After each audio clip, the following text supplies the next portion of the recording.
in a destination where the warmth of the sun invigorates your soul, where the beaches range from family-friendly to primordial. It's a place where an abundance of protected habitats give way to soft adventures, where birdwatching is savored and seashells seriously collected. It's where the knowledge of sustainably growing food is researched, cultivated, then shared with challenged communities all over the world, and where one of the greatest inventors of all time sought respite and inspiration. It's an idea worth having and enjoying. I'm in Fort Myers and the southwest coast of Florida. Hi, I'm Samantha Brown, and I have been traveling the globe for 25 years. Here's a great episode of my Emmy Award-winning travel series, Places to Love. Like and subscribe to join me on my adventures. Let's go. The state of Florida has so much to discover, and I'll be exploring part of its southwest coast, where the city of Fort Myers provides an enviable gateway to nature, with a collection of beaches, islands, art communities, and keys. And I'm starting my trip by heading immediately out on the water. I'm on a mission of sorts to find a small treasure that has always eluded me, but hope to find today. As we begin what is to be a small journey, the modern world slips into the distance. The landscape becomes more wild, and a more exotic Florida emerges. One of my favorite islands is Cayo Costa Island. It's a barrier island on the west coast of Florida, 8 miles long, just under 2,400 acres. And when people come out here, they can't believe where they're at.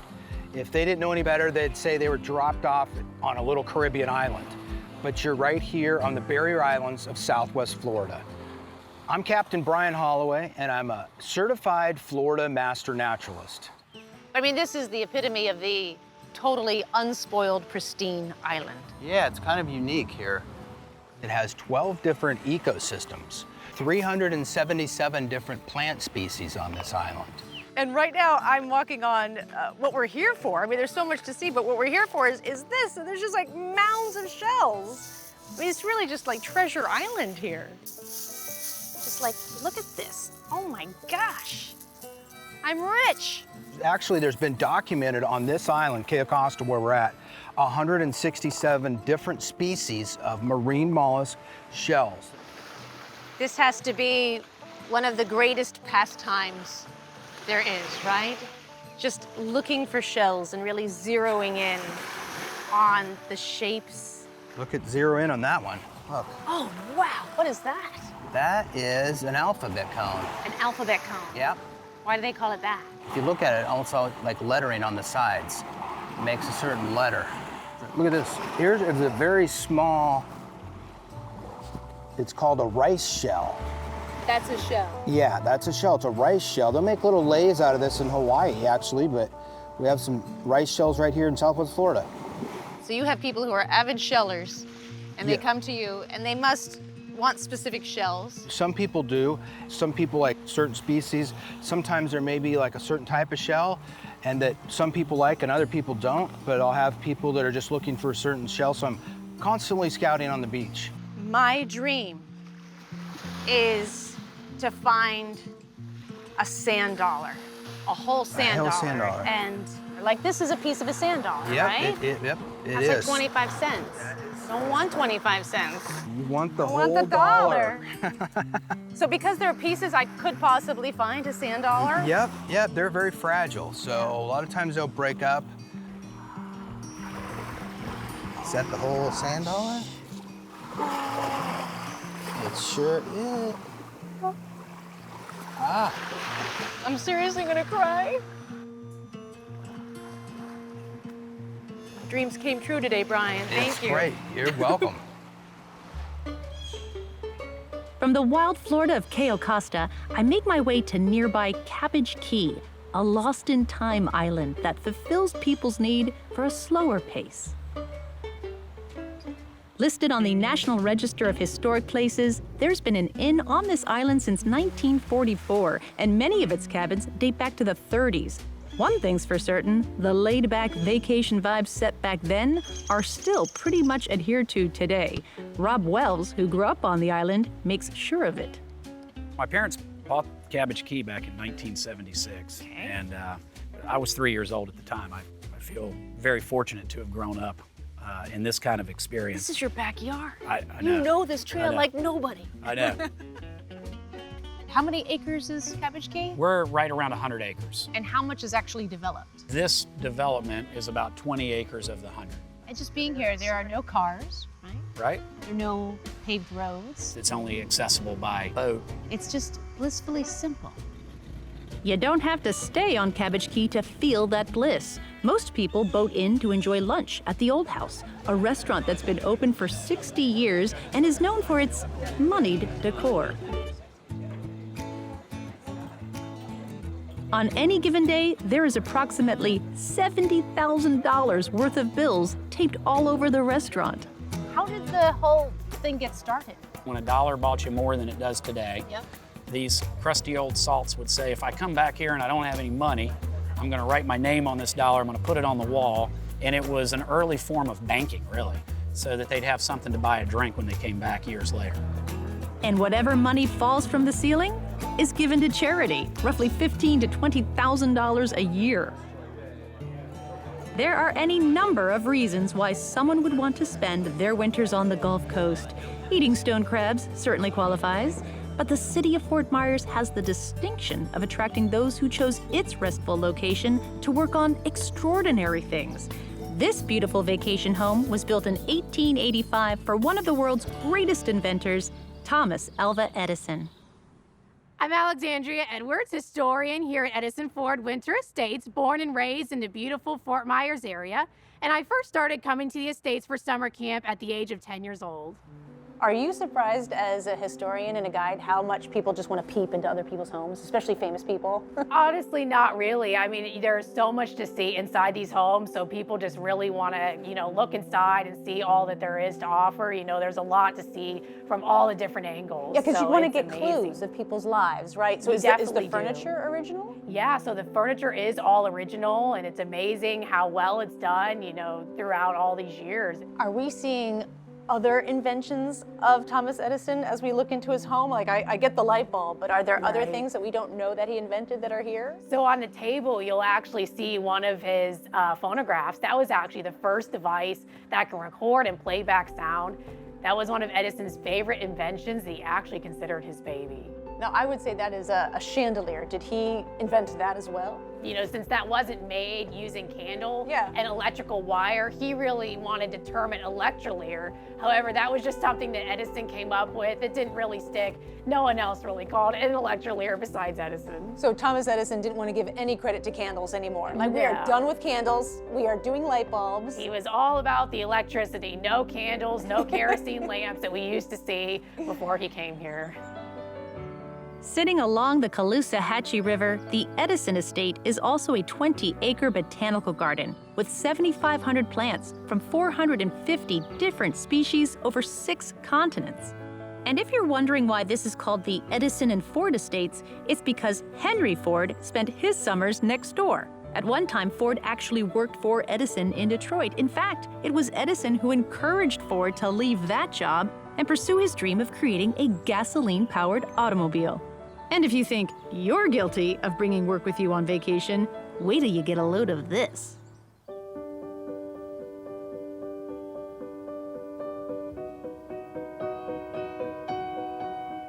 Wow. This is a very impressive lab. I wasn't expecting this at all.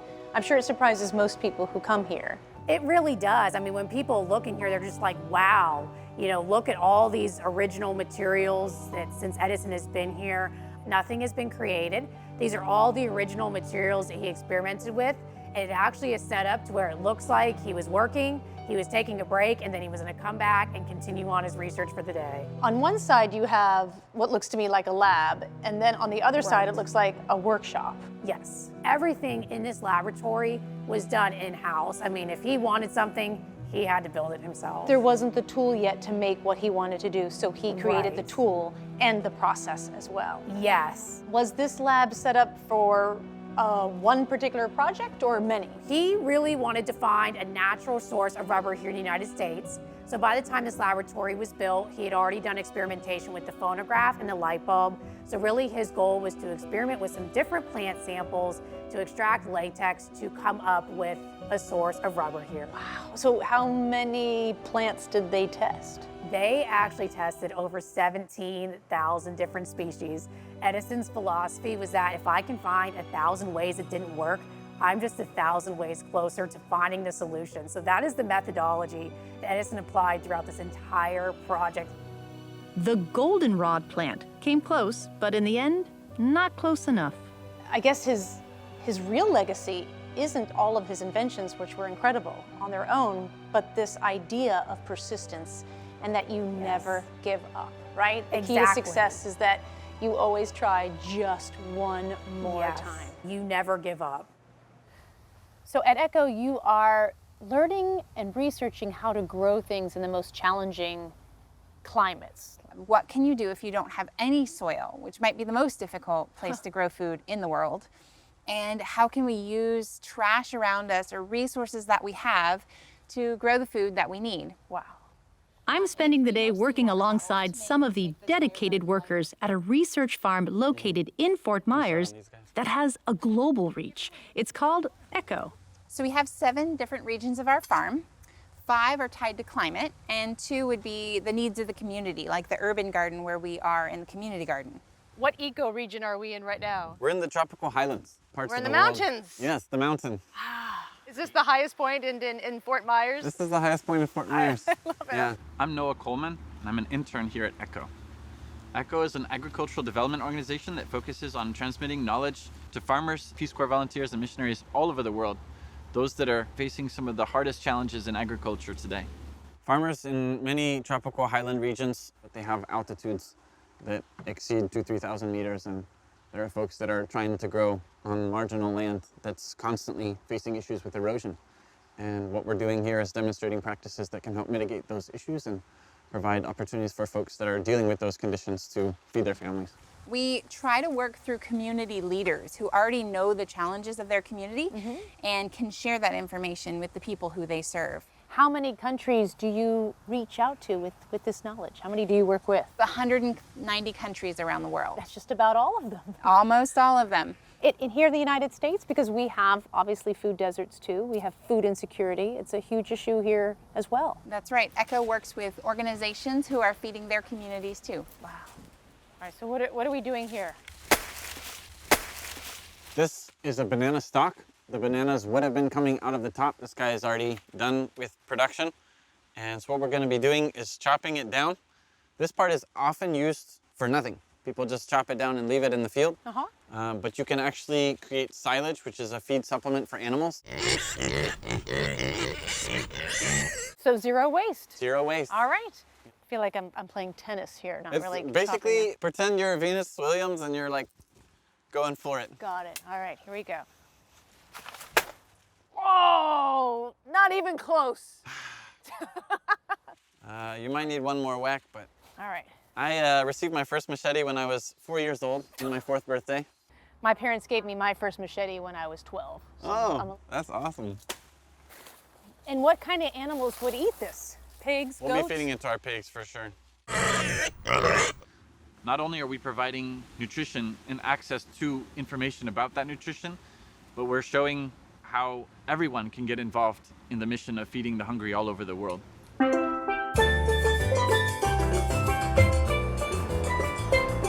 Matlacha is a tiny fishing village known for its one narrow street with art galleries to explore and laid-back fish joints to eat and drink in.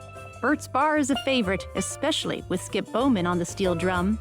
It's an island so pint-sized, you have to keep zooming in on a map just to find it. But what brought me here today is the gallery and artwork of a woman who had a lot to do with putting it on the map. My name is Leoma Lovegrove, and I'm a painter, and I live on Matlacha Island, and this is the heart of it right here, where I love to paint. I don't like to paint on a straight white canvas. I am an impressionist painter, and what that means is impressionist doesn't like straight lines. So I spend most of my time when I'm painting breaking up the straight lines. And that's where the expressionism comes in, just by splattering it and just really having fun with it. That's not going to work. So we're more about shape and color, and then I just throw paint on it. What came first, Leoma Lovegrove and her incredible colors, or Matlacha and its incredible colors? Did you come here and this was already a colorful village and you decided It was a to fishing village. I don't even think it was really safe. I mean, there were some wild characters running around this town. But You're not a wild character It was a at little all. rough and tough, so, you know, I painted polka dots and bright colors on my building, and the minute that we embraced tourism here, that's when things started happening. And then I started painting everything. Yeah. I have been painting my whole life, so I should be able to paint a painting in less than an hour. If I'm painting live, those are my best paintings because of all the brush strokes. You can kill a painting just by overpainting it. So when I paint live, they're usually 3.5 minutes to 5 minutes, and they're very fresh, and those are my best paintings, and that's when I like to paint the best in front of a crowd. You really change people's emotional state. As soon as you walk into your gallery, even one of your paintings completely changes someone's mood. I want my art to always appeal. I never want to offend anybody. Some of the museum artists, you know, you really want to, you know, shock people, but I think I can just shock people with color, you know. Well, that's the impression. I never thought I would be anything else. It was never a question for me. I was born an artist. I really don't care what I paint as long as I'm painting. And I like to paint for the public. When people look at my art, I want them to feel good. But if I had my choice to paint anything, I'd paint you.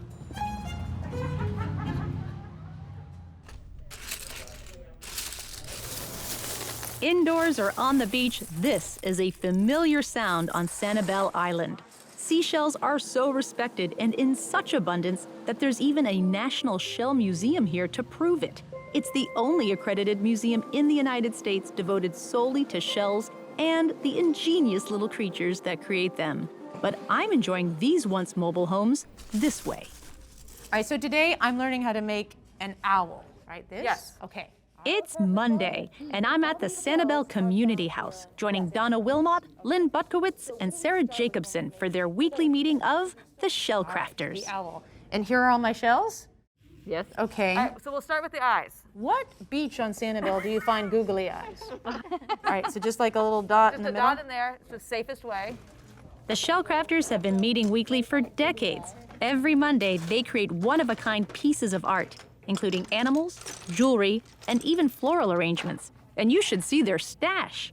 All right, what do you like to do, Lynn? I like to do the animals because they're more forgiving and you don't have to have them symmetrical like you do with the flowers. And The flowers are the hardest? right.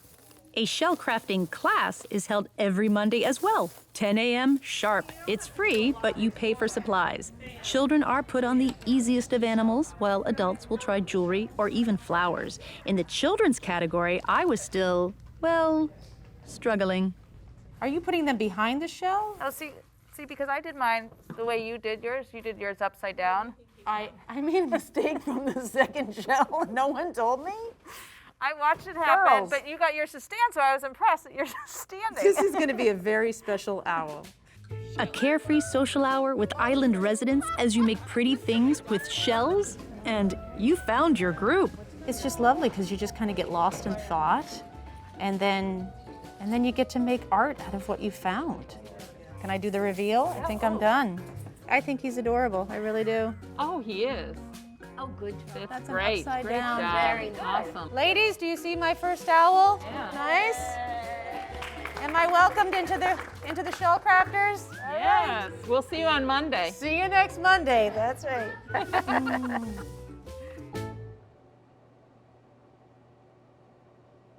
The green heron is one of the world's few tool-using bird species.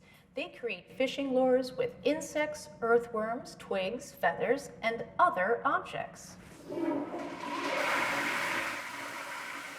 I will never pass up award-winning bathrooms.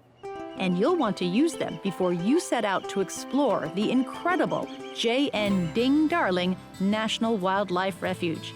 67% of Sanibel Island is designated as a natural wildlife habitat, and Ding Darling is home to 245 species of birds. I feel like I'm looking at an impressionistic painting where you just kind of see splotches, right? But then you start to zero in and things come into view. Like now I'm just seeing that there's possibly 10 birds in those mangroves alone. That's probably the best way to do it in nature, is to find a spot and then to just stop and look, because there's so much happening around us. I don't think people take enough time to stop and look around. I'm Toni Westland, Refuge Ranger at the JN Ding Darling National Wildlife Refuge. We love birds, and I think there's, after, of course, COVID, there's been a massive appreciation for birds because it brought so many people, no matter where you were, such joy. When they come here to the refuge, what are the birds that they want to see? So they want to see the roseate spoonbill because it's bright pink. It gets pinker with age. They get this dark stripe on their shoulder. You know, they got this flat bill. It just looks, you know, like a Dr. Seuss book. It's very magical. This refuge exists on Sanibel because Ding Darling, a Pulitzer Prize-winning editorial cartoonist, loved the unspoiled beauty of the island so much that he was instrumental in purchasing 6,400 acres of it to keep it safe from development. Today, you can walk, cycle, or drive through the refuge along the 4-mile wildlife road for a nominal fee. And there are so many ways to enjoy some of the most beautiful and thriving bird life you'll ever see. You know, a lot of people think they're at a national park. This is actually a national wildlife refuge managed by the U.S. Fish and Wildlife Service. There's over 568 of these special places across the United States. We are America's best kept secret. I think all nature inspires all artists. I have lived in Southwest Florida for nearly 25 years. You know, the sun shines all the time and the colors are always brighter. This is where I'm most inspired. And this was actually a place that Thomas Edison came to relax and unwind and take a break from his research. And the sunsets are like some that I've never seen anywhere else. We know people come for the beaches, which are amazing, but they need to get off the beaten path. There's so much to do and explore and so many different nature adventures to have. When protected lands are in abundance, and so are the ways to appreciate them. When optimism is painted on using large brush strokes. When a sense of delight can be found perched on trees, wading through water, or covered in sand, that is when we share a love of travel. And that's why Fort Myers and the southwest coast of Florida are places to love.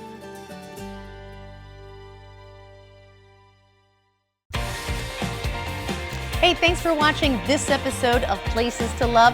What was your favorite scene? Be sure to leave a comment. Now, for a full itinerary of this episode, click here. It is a great travel planning tool. And here, if you want to watch more full episodes. And of course, subscribe to my channel to see new episodes as they are released. Hope to see you out there.